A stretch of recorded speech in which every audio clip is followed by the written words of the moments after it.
So, hello everybody. Welcome to our July appointment with the Agile Hive DC version. This review, I have the pleasure to guide you through the work we have done, and yeah, let's start. We are glad you made it. The next review will start at 3:15 p.m. as Michael already announced last time at the 4th of August. So I think the ICS you can download here via this link is still at the old time, but please have it in mind for the next month that you can come 50 minutes later. This is due to the fact that we are now in the maintenance mode with the data center version. So normally there are not so many topics to discuss, but still we want to be here for Q&A and showing some things. So let's start with this showing part. I just moved this enabler here to the top of the table because this was this is the issue, the topic we are currently working on, and which, gave us a lot of headache in the last weeks and months. I have to say, but hopefully now we have a solution for the problem around the lost sprint references. The last version, which hit the marketplace, I think 2 weeks ago. There was a fix introduced which prohibits the falsely deletion of sprint references. And now we are facing the problem that there are some references lost by our customers, and it's possible to manually restore these references, but this is not so beautiful. It's not so easy, and for some configurations with having the system running by providers or something like that, it's really a pain to do so. So we try to explore possibilities that make some automation in this process, and I think we have currently a state we can release in the near future, which it's a kind of semi automation which will provide 2 public API endpoints, one for suggestions of lost sprint references, and then you can edit these references.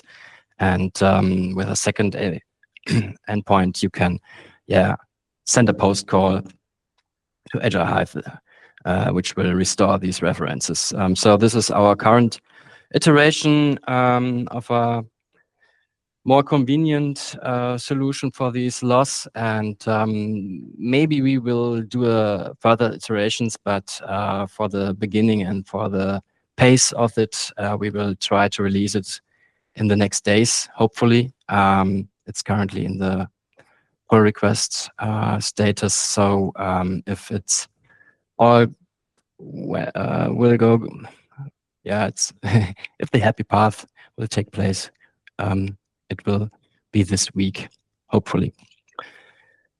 So the next 3 bug fixes were already in the code base. So they already went live with the last version 4.11.0, which is already in the marketplace. That's these bug fixes. We identified them by researching the big issue of lost sprints and the sprint references conglomerate.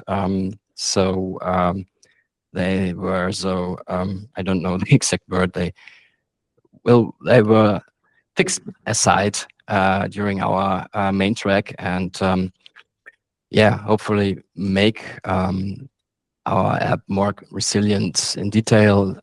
Just for a few glimpses, we made the burn-up chart and the reports a bit more resilient against false empty entries. The caches now have a kind of self-healing if there occurred some database problems, and to prevent the caches being filled with wrong and false empty entries. It's a rare case, but it might happen. So it was a kind of a no-brainer to fix it for us. And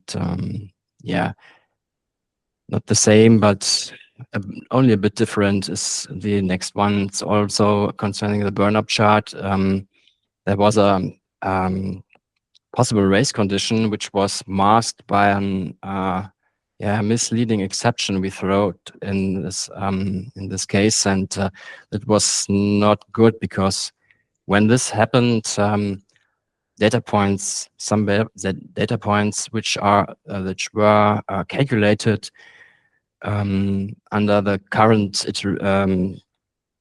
iterated sprint were skipped, and this was hidden behind this exception, so we didn't know and didn't had a chance to identify this in the logs.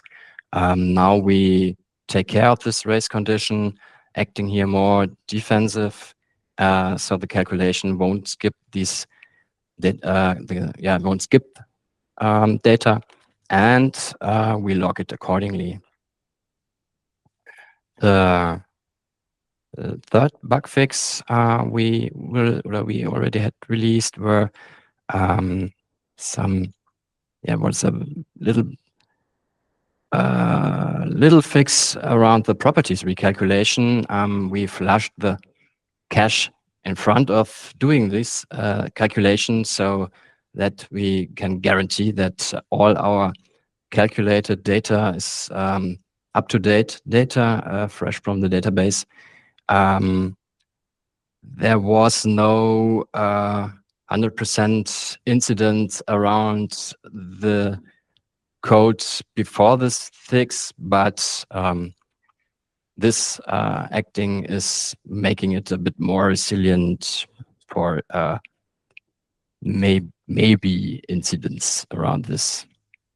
Sorry for being not more clear. So the next, and to enable us, we will release in the normal minor version our Jira 12 preparation and cloud migration tasks. One thing of the Jira 12 preparation is the removing of an already deprecated method. This will be removed in Jira 12, and I know that some of you already need it now. So we plan to release this in the next weeks with the normal release after having released the the reference stuff. So and the last one is the cloud migration. Our cloud app will our cloud app NTC app will in the future use an Forge Agile Hive migration helper, and for this there are some preparations needed also in our data center version of Agile Hive, and this work is also currently in doing and will hit the marketplace with the next normal version. Okay, that's all. Do you have some questions or feedback concerning these concrete bug fixes and enablers and topics?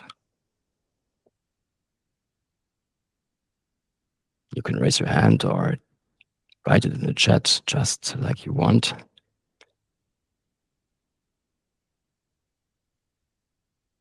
Okay, if not, I will go to the next announcement, but you feel free to always ask or raise your hand, and that's no problem. So as Michael said last time, our end of Jira 9 support is cancelled. We have to support Jira 9 at least the next weeks and months due to the fact that we still have customers, a few customers on Jira 9, and they want to migrate to the cloud, and they will go to Jira 10 or 11, and so we have to support Jira 9 at least in this time.